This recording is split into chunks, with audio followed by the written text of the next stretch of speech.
What do you guys think about that? Some people don't really think that the pulpit has sin in it, that we are obsolete from sin. That's so not true. Yeah. Listen, we got more people in the pulpit that are adulterers, fornicators, embezzlers, swindlers. I'm gonna leave that part Liars. alone. Liars and cheats, drinkers and smokers, get high before they come to the pulpit. I mean, the list goes on. And I mean, but they can preach the house down. I mean, I know some folks that can preach and make the blind person able to see. But they don't have a relationship with God. I mean, we see this all the time, but we have spent so much time covering. You know, it's okay. That's the pastor. That's the man of God. That's the woman of God. We just pray them through. You know, everybody has faults and everybody has issues, but when it comes to ministry, when it comes to the mantle of ministry, we all have a responsibility. Amen. And I think one of the things, let's just say it like this. We don't have an Ananias and Sapphira experience, meaning that we're hide behind our sins and no one doesn't care, and they don't have the discernment that we need to say, hey, you're wrong, or we don't want to rock the boat, so to speak. If I say this about the man of God or woman of God, then people are going to come at me, and people do come for people. People have been threatened. People have been threatened to be killed. People have been threatened with drugs. You'd be surprised at what some of the saints do, especially in leadership. There's a lot of sin in the pulpit, and I believe that's one of the major reasons why we are struggling as a body of believers across the board. Doesn't matter what denomination. It's because of that. Because it starts from the top all the way down. You're exactly right. And I think that the people of God want to close their eyes to what the people in the pulpit try to hide. They want to pretend like we are Jesus and we can walk on water instead of believing that we are human and we have the same issues that they have. Amen. Right. This is true. We fall short just like they do. Every day. Absolutely. Every day. And I think also that they criticize us harder. You know, I do know that we do have a different standard, but y'all, sometimes they hard on the man and woman of God. Just because. I think that there's a difference between spirituality and religion. There is. Because you religiously brush your teeth every day. That don't make you have a relationship with that toothbrush. That's right. That's right. So I think that, That's a good like analogy. you said, that people can pray a blind man to see. They have worked on their religion so much that they forget their relationship with God. Well, you also have to remember, Pastor, that the gifts come without repentance. Amen. So, you know, it's one thing to be gifted and a whole nother thing to be anointed. Amen. Right. Amen. That part. Amen. That's the part. I had someone ask me a couple of years back, and they were asking me who was my favorite preacher, who was my favorite speaker, and I said, no, I don't really have one. And they were adamant, like, you've got to have a favorite preacher or a speaker. I said, let me put it to you like this. When I hear a man or woman of God preach and they're in the pulpit and leadership, I'm listening for a sound. I don't hear that sound, that anointing. I hear a lot of fluff. I hear a lot of good words. I hear a lot of articulation. I hear a lot of scriptures that they can say with their eyes closed in their sleep. But what we don't hear is the sound and the presence of God. You're right, Pastor Cherie. People are hard on us. They have an expectation. So when we get into the news or when they talk about what we're doing or what we've done wrong, it is such a huge issue. But we are human, but we are called to a higher calling and standard. So at what point do we make ourselves responsible for the sins that we're dealing with? And a lot say, I can't help it. Right. You know, I'm struggling with this, so God knows my heart. If one more person say that to me, God knows my heart. Listen, God does know our heart. He literally emphatically does, and the heart is deceitfully wicked. And the heart will send you straight to hell while you're sitting in the pulpit. So to say that so loosely and facetiously, again, has cost us so many different things in the church, which anything goes because, well, the pastor's doing it. Right. The bishop is doing it. The apostle is doing it. The first lady is doing it. This leader is doing it. That leader is doing it. So what are we handing to the people that are part of our congregation? And even more so importantly, what are we handing to the next generation?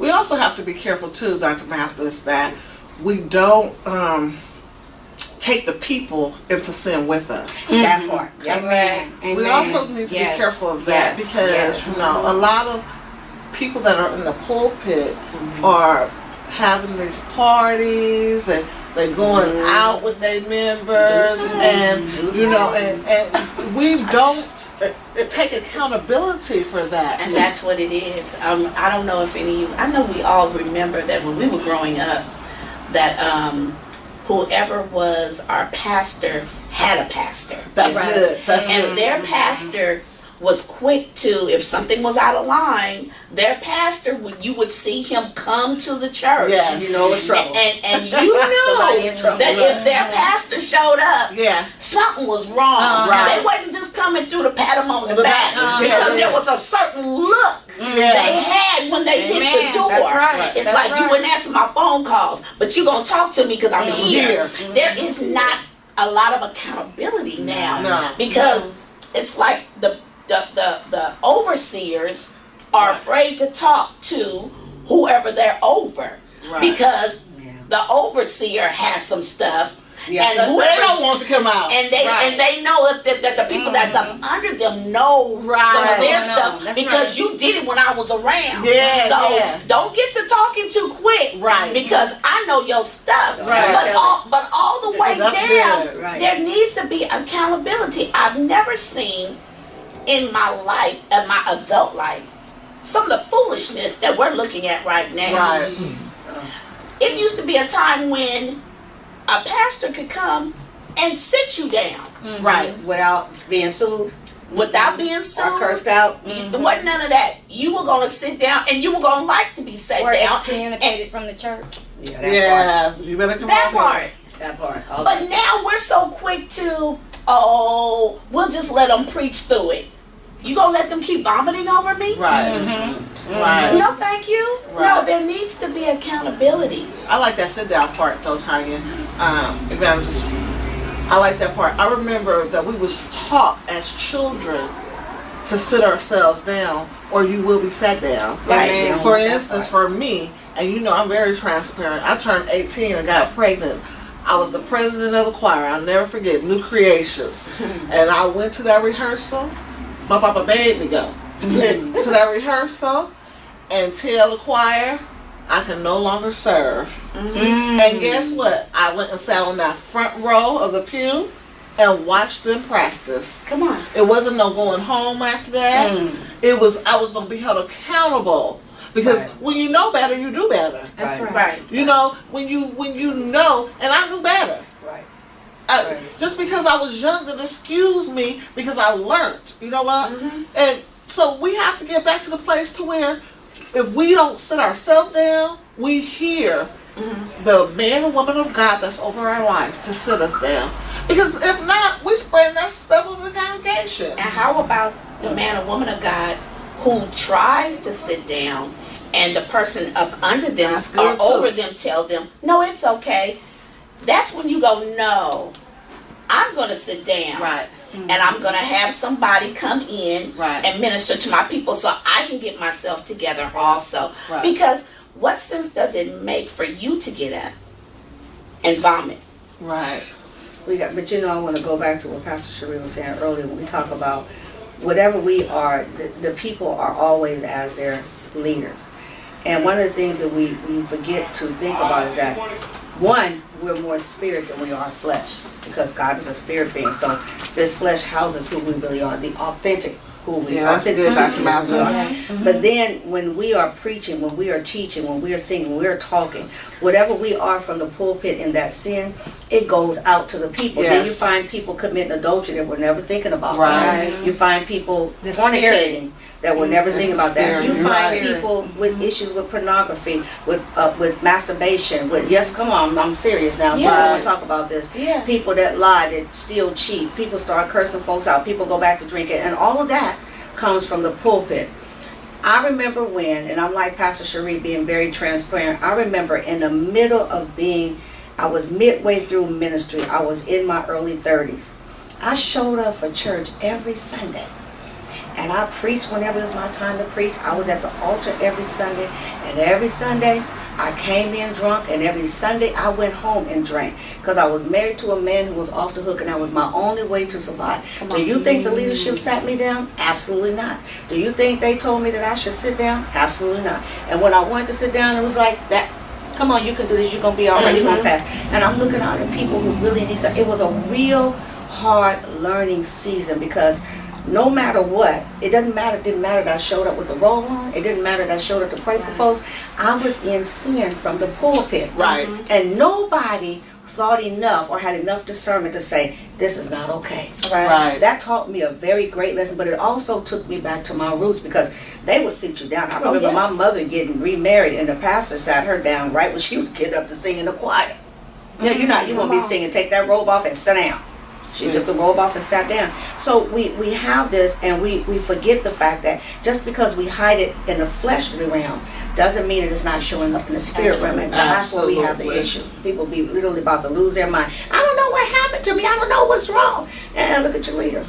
That's good. It used to be a thing called your slip is showing. Oh, your slip. You know, you ought to be able to walk up to somebody, and I'm not talking about just outright clowning people. Right. Now, there are a few that needs a little clowning session. Don't give me a clowning session. Now, don't get me wrong. Yeah. You get your red nose and you come in there with your thing and say, it's on. But, you know, I'm talking about the people that you take them to the side. Right. And you say, excuse me. Your slip is showing, and when they get that look, then that opens up the conversation, right? And then you can talk. You know, you can talk to them.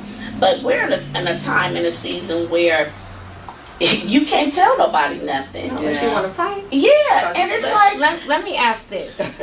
So we're up here and we're talking about sin in the pulpit. What do you think about the fact that so many people before us, we have lost a generation. And this generation feels like we're hypocrites. Yeah. Let's just be honest. Right, that's good. They don't see the deliverance in the church. So then they wonder, I don't want to go and play church. Right. So we have a whole generation that basically has turned its back on God because of what we did. Come on. And what we are doing. And what we are doing. Yeah, we are doing. So church is not the place that it used to be when my grandmother was gone. It's not that same place. It used to be a place to get away. It used to be a place of reprievement with our civil rights. It used to be a place where we went to for healing. That's what I was It's not that place anymore. No, it's not the same place that it used to be when I was a child. I need you, Jesus. Amen. At the altar. Amen. Just Amen. giving God just everything. Just laying it all out. Not leaving. You know, people take that word Terry for not what it means. That's right. You know, that's right. We need that's to go good. back to that's where good. we just lay on the altar and give it all to God. They're not doing it that.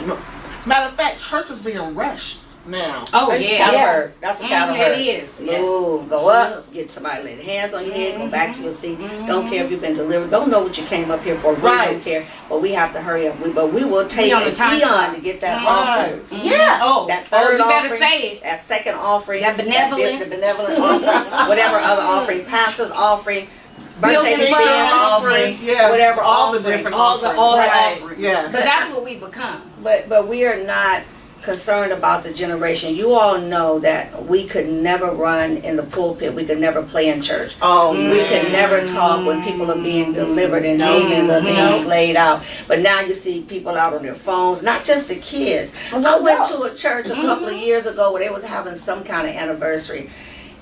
That in and of itself was interesting. That's for a whole nother conversation. But the people where we were sitting, can I tell y'all that they never paid attention to anything that was going on that service?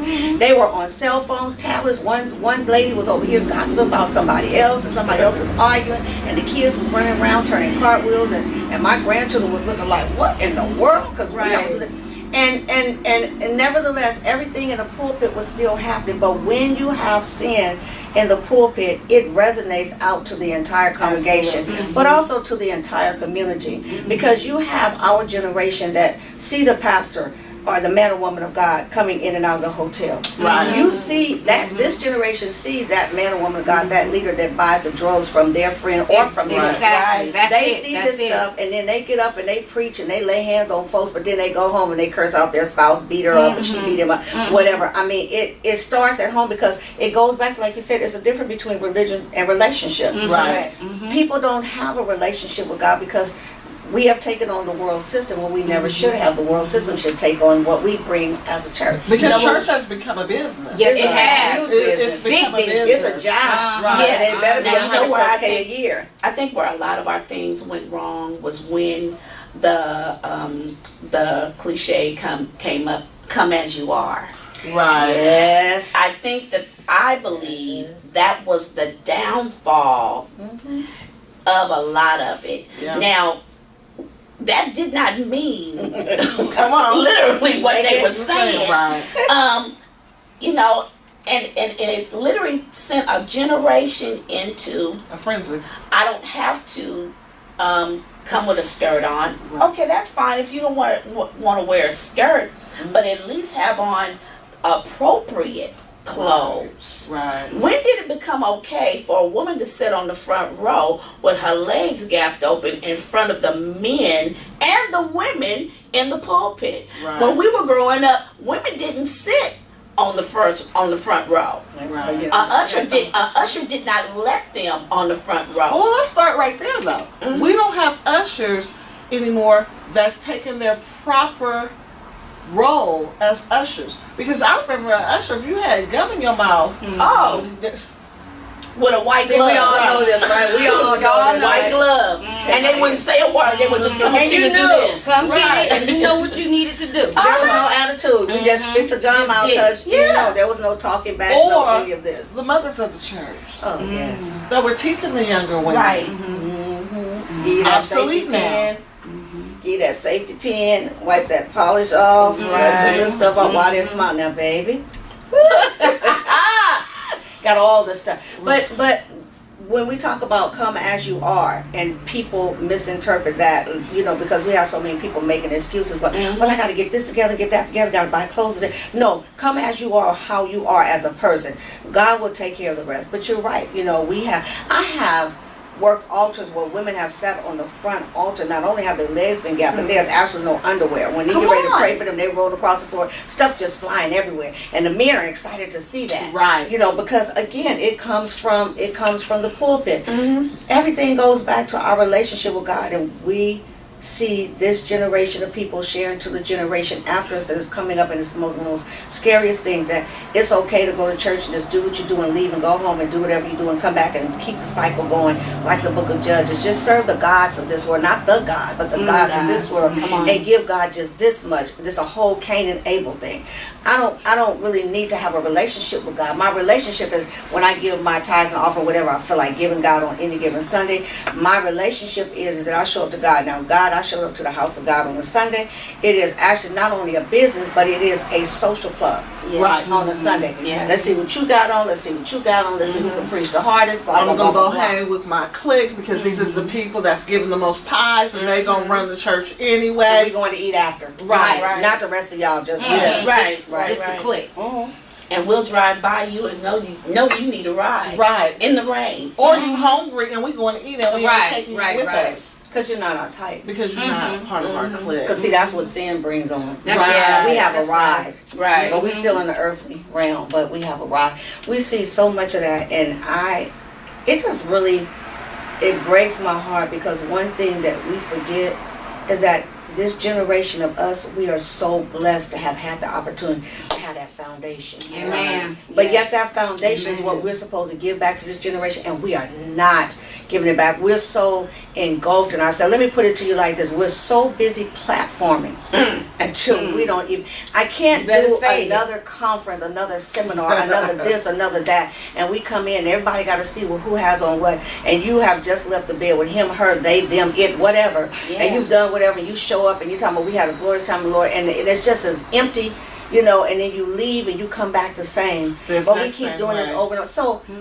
when is it that we are going to come to a place that we're really delivered and different? Not until we come out of sin. And again, It starts at the pulpit. You can go online and you can buy you a first class ticket to a storefront church or whatever building you want. Say this is my certificate right here. I'm a pastor. This, that, and there is no overseer. There is no person over you. I am it. No nobody tell me nothing to do. God tell me, and I listen to God when I get ready. Right. But I'm still living how I want to.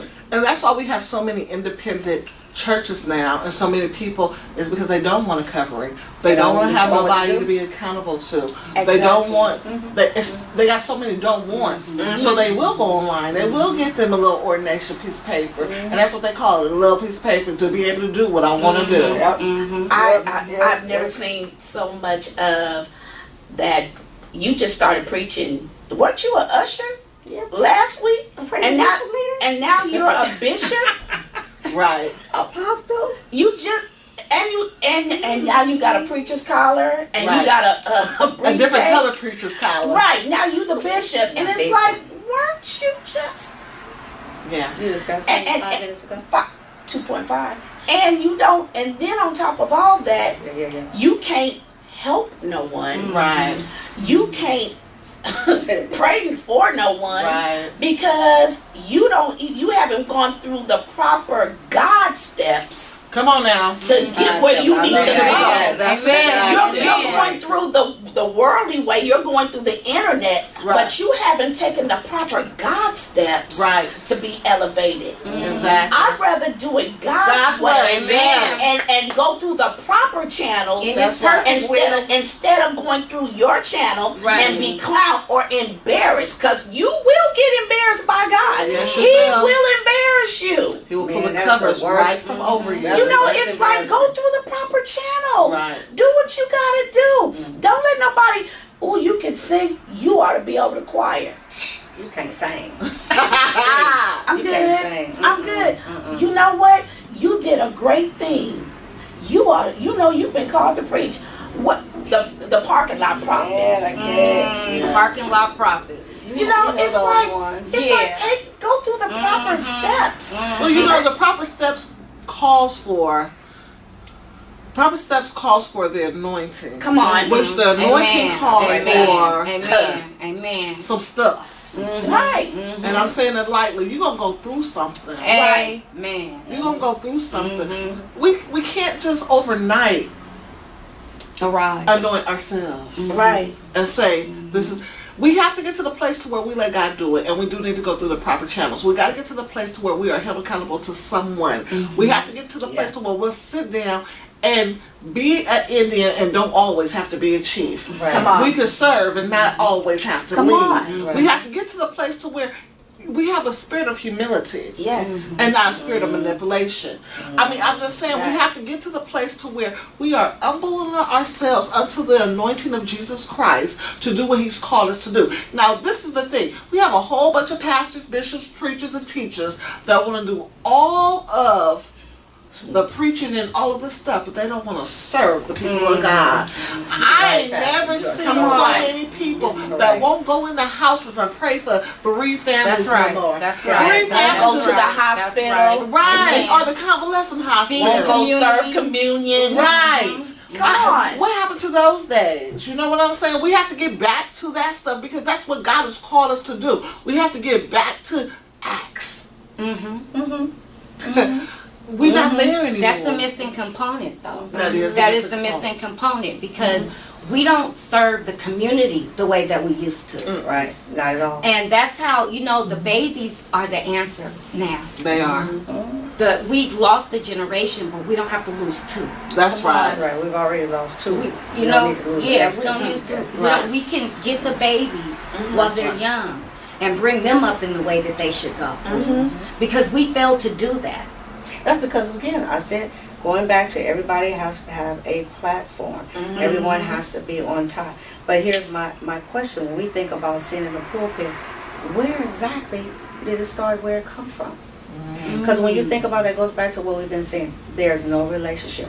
God requires relationship. And there are many people that are in the pulpit that have no business being in. They're just straight hirelings, and yes, I'm going to say it, and straight pimps. Right. Straight pimpets. Yes, I have to say that. Yes, Lord. Because this is what we have, Okay. because it's a business. It is. How many people can I get to be under me because that makes me feel good. It makes me feel important. How much money can I get because I need to buy this, that, and the other? How many cars can you drive at one time? Right. How many houses can you live in at one time? Right. How many trips can you take in 1 year? That's right. And how many jets do you need to get you so you can go and preach to the people? Can you get your behind on an air flight like everyone else? And here's the But see, thing, you start to have all of that, so then it goes back, like you said, we're not serving the community. Nope. I couldn't, in my right mind, be a leader in my community, and I'm sitting at the house on top of the hill, and the people don't have lights, or they don't have food, or they're catching the bus to come so they can hear whatever God is giving me to say. Right. But yet I'm not concerned about that. I cannot.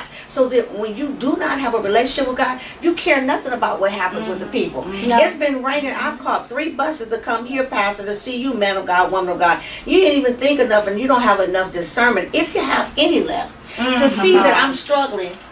And I'm about to be put out any day now. Right. And you got space, but you don't want to have anyone in my house because I don't want those spirits. I mean, this is all kind of stuff. But when you don't have a relationship with God, you are going to have sin in the camp, and you're going to have sin in the pulpit. And the sin can be simple as something that I refuse to forgive, or I refuse to serve the people. You better come on. Because in order for you to be a great leader in a pulpit, you have to be a great follower. You have to be a great servant. You have to be a great connectivity with the people. Have a pastor's heart. Do we Right. even say that anymore? Right. No, Right. Do we even say that anymore? No, that's good. Is that old now? Is that old school? Girl, they be like, you say what? We I have to never bring heard that that. back. Right. That's and then right. we have those that are really trying to do that, and they're the ones that are passed over. Right. Because Right. because they Right. get talked about. Oh, you just a punk. What?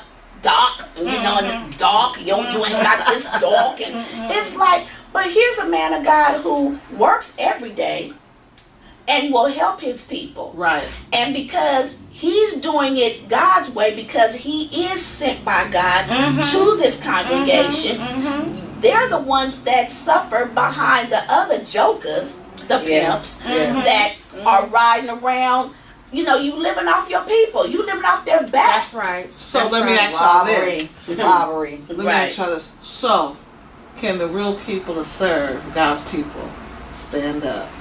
That's what I'm saying. That part right Yeah. there. Can the real Yeah. people? Right. Yeah. So that's what I want to end with today, is that I want to challenge all of the pastors, preachers, bishops, apostles, leaders in full to stand up and be counted and be a servant just as well as you want to be a leader. Absolutely.